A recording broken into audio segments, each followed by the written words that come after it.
Où trouver un homme bien? Bonjour mesdames, j'espère que vous allez bien, j'espère que vous êtes au top, j'espère que vous êtes en forme. Je suis ravie de vous retrouver dans cette nouvelle vidéo dans laquelle on va parler aujourd'hui des hommes bien. Parce que c'est une question qui revient beaucoup, c'est Brenda, please, où est-ce qu'on peut trouver un homme bien? Mais avant tout, si ce n'est pas déjà fait, et si c'est la première fois que tu débarques sur cette chaîne, déjà bienvenue.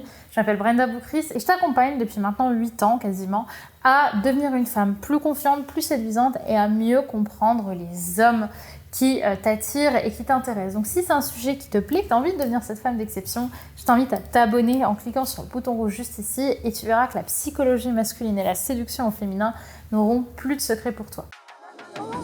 Faut bien que tu comprennes quelque chose. La seule chose aujourd'hui qui te sépare de tes rêves, c'est tes peurs. Le travail paie toujours. Ton ambition sera toujours plus forte que tes peurs. La séduction, c'est pas un physique. La séduction, c'est un mindset. Je m'appelle Brenda Boucris. Et tout ça, je vais faire en sorte de te l'apprendre. Alors, comment est-ce qu'on fait pour trouver un homme bien aujourd'hui au XXIe siècle? Parce que c'est vrai que déjà, il faut un petit peu remettre les choses dans leur contexte. On vient souvent me voir en me disant « Brenda, comment on fait en fait ?» Parce que aujourd'hui, j'ai l'impression que tous les hommes bien sont soit pris, soit que c'était à l'époque de nos parents ou nos grands-parents, où là on avait des hommes qui avaient des valeurs bien ancrées, qui avaient envie de monter un foyer, etc. Et en fait, j'aimerais qu'on prenne un petit peu les choses. Parce qu'aujourd'hui, on ne peut pas attendre de nos hommes actuels les mêmes choses et le même trait de caractère que l'ont été nos pères ou nos grands-pères. Tout simplement parce que le contexte économique, social de l'époque n'était pas le même qu'aujourd'hui et que l'air de rien, ça joue énormément sur la construction du caractère qu'on va avoir au fur et à mesure du temps. Si on prend par exemple les grands-pères ou les arrière-grands-pères qui ont commencé à se marier au temps de l'après-guerre et qui ont commencé à avoir des enfants pendant cette période-là, il faut comprendre qu'ils étaient dans cette dynamique de reconstruire le foyer. On avait eu tellement d'horreur pendant la guerre que ces personnes avaient besoin une fois remis justement du choc de la guerre, de se dire on va faire des enfants, on va construire un foyer, on va être plus fort que ce qu'on a vécu. Et donc, il y avait une dynamique de fidélité qui était bien plus forte et une dynamique aussi de construire par l'amour ce qu'on ne pouvait pas construire par l'argent parce qu'on n'avait plus les moyens. Il n'y avait plus d'argent après la guerre, donc il fallait tout reconstruire et il fallait également construire du coup des relations. Les gens étaient dans une dynamique de construction.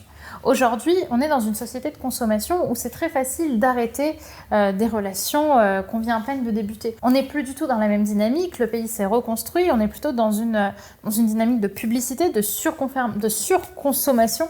Pour aller même plus loin, on parle même au niveau des informations d'info-obésité. C'est comme ça que les neuroscientifiques appellent la quantité d'informations qu'on ingurgite chaque jour. Et comment est-ce qu'on va faire du coup pour trouver des hommes bien? Eh bien, la dynamique va être plutôt de ne pas chercher ce que nos grands-mères ou nos grands-pères cherchaient à l'époque. Ça va être plutôt de chercher quelque chose de nouveau, de moderne. Donc aujourd'hui, en réalité, déjà, ce que vous appelez un homme bien, ce n'est pas ce que votre voisine va appeler un homme bien.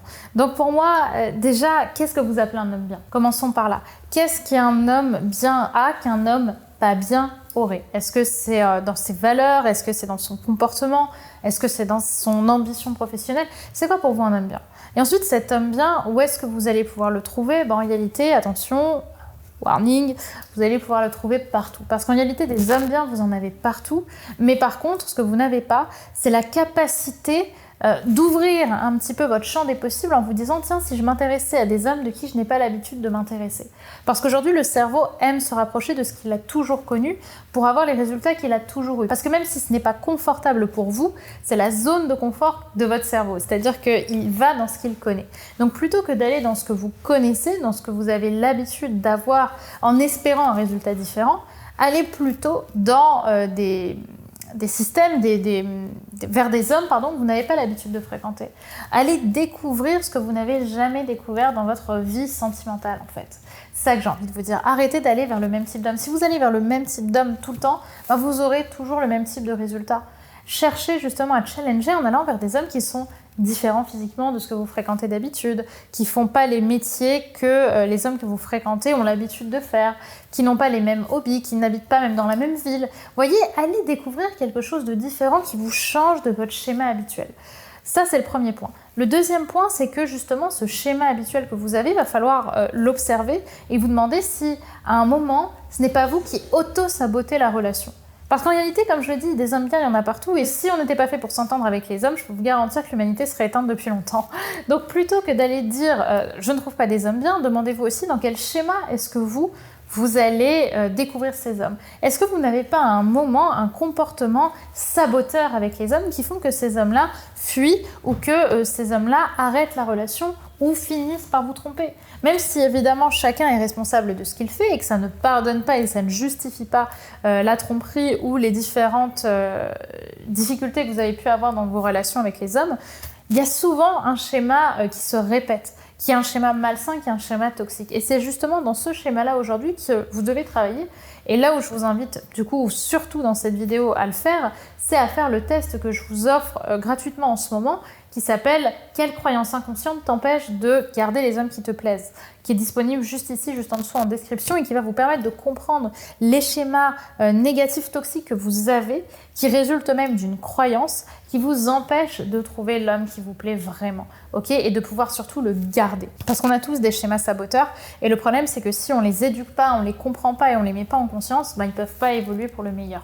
Donc on va apprendre déjà à faire ça. Maintenant, où est-ce que vous allez pouvoir trouver concrètement des hommes bien ? Comme je l'ai dit déjà, on peut en trouver partout. Moi, j'ai tendance à déjà dire aussi de venir ouvrir la conversation là où vous n'avez pas l'habitude de le faire. Allez découvrir des hommes lorsque vous faites vos courses. Je donne pas mal de conseils, vous en avez sur la chaîne, sur la manière d'ouvrir. Dites-moi si vous voulez que je refasse une vidéo là-dessus d'ailleurs, hein, sur la manière d'ouvrir la discussion avec les hommes. Faites vos courses. Vous allez pouvoir en faire dans des salles d'attente également, dans des endroits associatifs. Vous allez aussi pouvoir rencontrer des hommes et ainsi pouvoir connecter avec des personnes qui ont les mêmes valeurs que vous. Mais dites-moi si vous voulez que je vous fasse une nouvelle vidéo à ce sujet pour avoir des phrases d'accroche pour ouvrir la conversation avec un homme.